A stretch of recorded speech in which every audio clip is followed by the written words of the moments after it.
The last meal requests of death row inmates are always intriguing. Many made bizarre requests, while others made simple choices. But how strange were these last meal requests?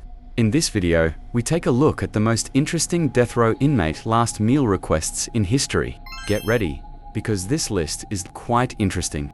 Victor Fager was accused of killing Dr. Benjamin F.L. Batzel in Iowa in 1960. After killing the doctor, Fager tried to escape by stealing his car, but was caught shortly afterward and arrested on murder charges. Fager was brought to trial, found guilty of murder, and sentenced to death. However, there was an interesting aspect to Fager's execution. He asked for only one olive for his last meal. According to some rumors, Fager asked for this olive as his last meal because he thought that he could grow a tree by throwing the pit of the olive into the ground later. This is recorded as a rather strange and symbolic last meal choice. Gary Gilmore. Gilmore killed two men, Maxwell Dan and Benjamin R. Ricks, in 1976. During a robbery at a gas station, Gilmore shot Maxwell Dan, a 19-year-old cashier, and then killed another victim. After the incident, Gilmore was quickly apprehended and confessed to the murders. Gary Gilmore's trial attracted a lot of attention because he was the first person to be sentenced to death, and it was the case that led to the reintroduction of the lethal injection method of execution. In 1976, the death penalty was reintroduced in the United States after a 10-year hiatus, and Gilmore was the first person to be executed after that date. Gilmore's case was therefore an important turning point in the reintroduction of the death penalty in the United States. Gary Gilmore's last meal was actually a very simple and plain choice. He requested a pack of cigarettes and a can of Coca-Cola for his last meal. However, some sources later reported that he also requested a plate of garlic fries. Eileen Wuornos is a serial killer who murdered 7 male tourists in Florida between 1989 and 1990.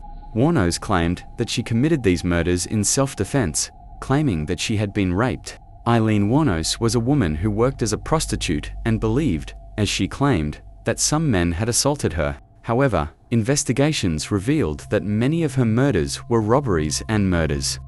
Wuornos was arrested in 1991, confessed to her crimes, and was brought to trial.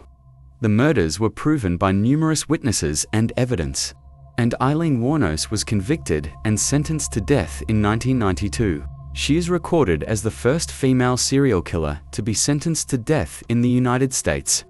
Wuornos waived her last request for food, asking only for a cup of coffee. Ted Bundy murdered and raped women in several states in the early 1970s, then mutilated their bodies. He was finally captured by police in 1975. After his arrest in 1975, Bundy was found guilty of a series of murders and sentenced to death. The death penalty was carried out in 1989. Bundy eventually pleaded guilty to the murders, displaying a remarkably calm demeanor before his execution. In 1989, he was executed in the electric chair at the Florida State Penitentiary. There is no information about Ted Bundy's last meal before his execution. Sources suggest that Bundy refused Bundy's request for a last meal, after which he typically settled for prison food. Timothy McVeigh was executed for the 1995 bomb attack on the federal building in Oklahoma City. The attack killed 168 people, including 19 children. McVeigh said he carried out the attack as a protest against the American government. McVeigh's last meal was quite simple. He chose 2 slices of pizza as his last meal. He also did not ask for any dessert, drink, or anything else. His last meal request drew attention with its simplicity. Thank you for watching. If you want more videos like this to come, you can support the growth of my channel by subscribing,